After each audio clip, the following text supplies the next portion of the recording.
Hello guys, welcome to another video. In this video I'm back in Newton Park on the straight bank again, just a bit further up into the shallow end this time. After a few cold nights I thought the fish would be down in the deeper area, but after speaking to a couple of anglers, they haven't had any luck this morning. There's no real signs of fish in the area, so I had to walk up to the shallower end and there's fish fizzing, swirling. So I've just chucked out probably about 10 baits on top of showing fish. One to the left, one to the right side of my swim, and I think that's where I'm going to put the bait, to be honest. I've not gone out with too much bait, probably about 10 baits on each spot, just to get the fish rooting around for some food. I think I'm going to go a bit more visual with the bait, so I'm going to try out the IQD rig with half on the core bait, the core boilie, and half with like one of the core baits bubblegum pop-ups. Just to make it critically balanced. I think I'm going to put that on one rod, and on the other I'm going to go one of the core wafters. So both IQD rigs and both critically balanced baits.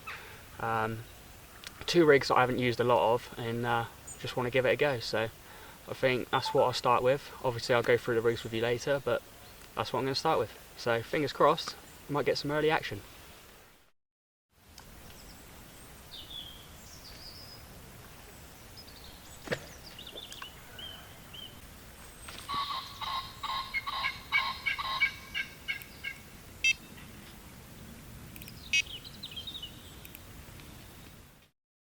Right, so just before I cast out the second rod, I thought I'd go through the rig and setup that I'm using today. I started at the business end. Like I said, I was going to use the IQD rig. So what I've done, I've got half a Core Baits bubblegum pop-up there, with half of a Core Baits, the Core 16mm bottom bait. Now, the idea of that is that the pop-up critically balances the bottom bait and just sinks on the weight of the hook. So the hook in theory should lie flat on the bottom, with that just floating just above the bottom, just sort of masking the hook, and giving that visual aid a bit more visual for the cut. Now on that is the micro rig swivel, which you need to attach the bait to the D, and then I have a size 8 captor curve shank hook in I think it's the gravel colour. And I've got the 12-pound IQ2 hook link material, which is a stiff sort of fluorocarbon. And on that, about halfway up, I have a little tungsten sinker, just for anti-tangle properties, just to kick it out. Obviously I've got my anti-tangle sleeve, which I wouldn't go without on any rig. Up to a size 10 ESP swivel. I have 15-pound mainline, and I've got a little quarter bead there, just to cushion the lead on the knot. And then I have a lead clip system with an 1 3/4 ounce Fox pear lead. And then just my standard sinking tube quarter clay colour, just to make it look a little bit neater on the bottom. So that's the setup I'm using on my second rod. On the first rod is exactly the same, just I am using a core wafter, which is critically balanced anyway. So they're the rigs I'm going to be starting with. I'll probably give those a couple of hours to see what happens. There's definitely fish in the area. As soon as I cast one out, I spooked the fish off my spot, so hopefully it'll be back soon, and we'll see how we go.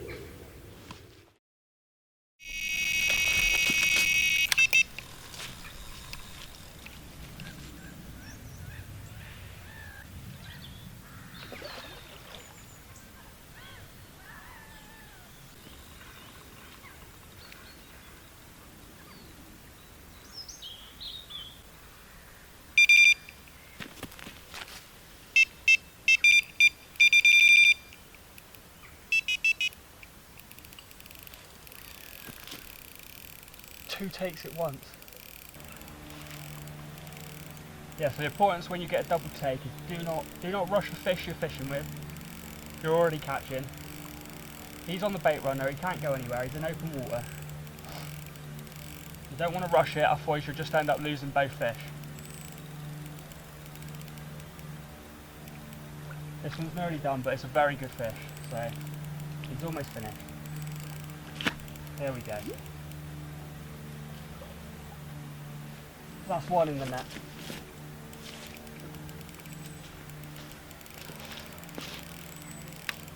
Now you get onto the upper one. And you're into both fish. Well, I think he's headed halfway down the lake, so. But he's okay, he's in open water. Oh, he's just pulled out. That's the problem when you leave a fish too long, has the chance to shake the hook. So there we are then, absolute cracking take. 20 minutes, just shows location is key for carp fishing. 20 minutes it took for this bite, and it was one of a double take. Unfortunately we didn't land the second bite, but fish welfare is the most important. Just make sure you land the first fish properly. The other one was okay, I could see him in open water. He was just on the bait runner, so he wasn't doing any harm. But £18.10, what an absolute cracking start. Hopefully there's more to come, there's definitely more fish in the area. But what a lump to start with. Pleased with that, and that was on the core wafter. 20 minutes on the core wafter, on the IQD rig. What an absolute result. Pleased as punch with this one. Let's slip her back.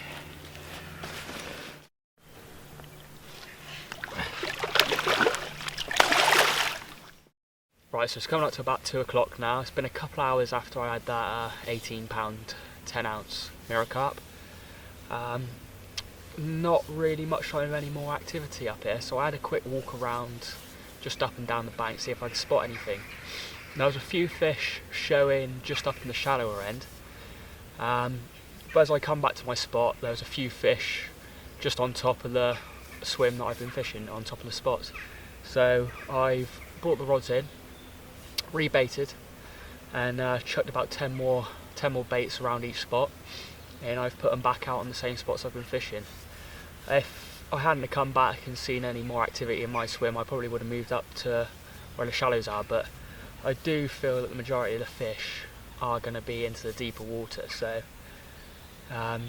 just where it's a bit cooler. So I think I'm going to stay where I am, and fingers crossed it might produce enough fish. And I've got a line bite at the minute, so it's looking good.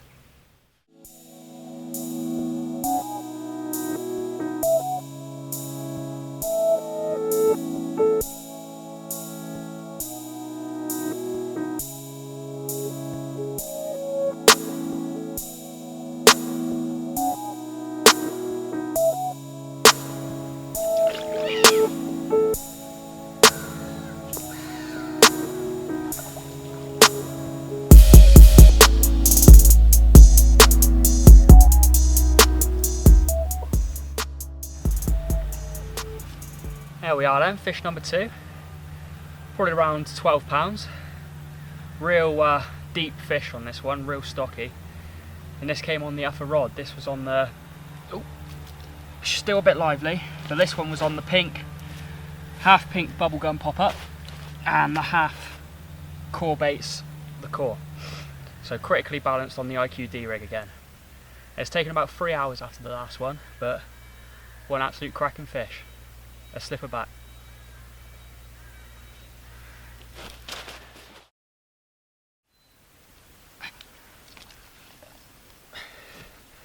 So there we are then, fish number 3. What an absolute cracker. A 12-14 she was on the scales. That again on the same rod as the last one, on that half pink pop-up, half core baits, the core. What an absolute cracking fish, turned out to be a great session. All 3 fish, double figures, so I'm happy. So let's slip her back and see if we can't get another one. What an absolute cracker. Right, so after those fish, I thought I'd go through the bait that I'm using today. Now, same as what I was using last time, core baits, the core. It's the only flavour I brought with me today. I've got them in the 16mm version, and they're freezer baits, absolute quality bait. Had plenty of fish on these in the past few sessions I've been using them, and have full confidence in them. Now I've ordered new bait, which is the core wafters, and they're same flavouring as the core, just a balanced hook, balanced wafter. So I've put them on an IQD rig, and that seems to be what's doing the business. And on the upper rods, like I said, I've been half in a core baits bubblegum pop-up, I like a bit of pink. That's probably my favourite fluoro colour to be using in the colder months.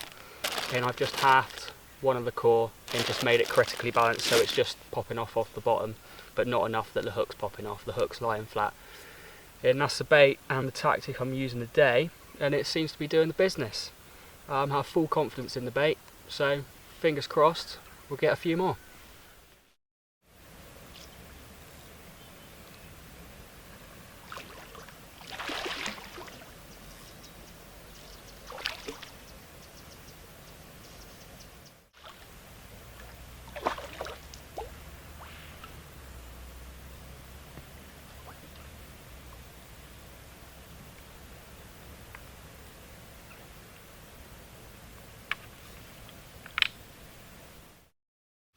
There we go then, fish number 4, absolute fin perfect common carp, mouth perfect and all. That was on the core wafter this time, and this one's still a bit lively, but enough a low double common. No fish under the double figure mark, which I'm very happy about. So we'll see if we slip this one back and see if we can get number 5, hopefully a little bit bigger. Now I just want to go through a few things about baiting up, especially now it's getting into the colder months. Now from personal experience I found that I get the best response from feeding only a handful of baits over each of my rods. So this be probably around 10 baits, not in one confined area but spread about, just to get the fish sort of rooting around for the food, not given one spot. It just keeps the fish moving around, because especially when it's getting colder the fish tend to slow down. You just want to get them to get into a feeding response really. So I find usually about 10 baits over each rod in probably, I don't know, 10-foot square area, just to get them mooching about in on the lookout for your hook bait. Now that's what I've been doing today. I've been spreading out a nice wide amount of bait, only again probably 10-15 baits around each rod, and topping up regularly. I find little and often, especially when it's getting colder, the best approach. Probably once every hour I've been chucking in enough of five baits over each spot, just to keep them rooting around for that food. And it's done the business today, so the proof is in the pudding, as they say, and hopefully we'll get a few more.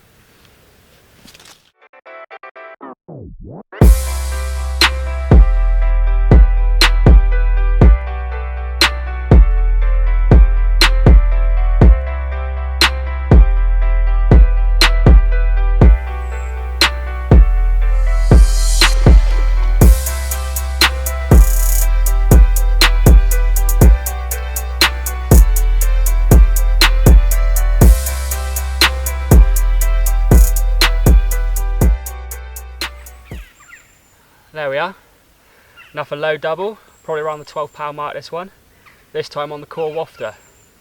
So both baits absolutely doing the business. Have full confidence in them. Right, we'll see if we slip this one back and see if we can't get enough of her. Cracking day's fishing.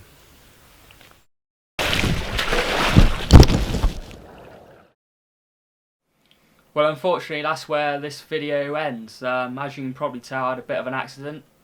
As I was leaning over the bank to take a shot, my left foot managed its way into the lake, and unfortunately I couldn't balance myself and ended up going all in. So, and the camera and all. Luckily the camera wasn't too wet, but as I did climb out of the bank it was working, and then lo and behold my left hand rod screams off. So I was into a fish, and would you believe it, I was just netting that fish and then my right hand rod screams off. So I had 2 fish in the net, both low doubles, a low double common and a bit of a bigger mid double mirror.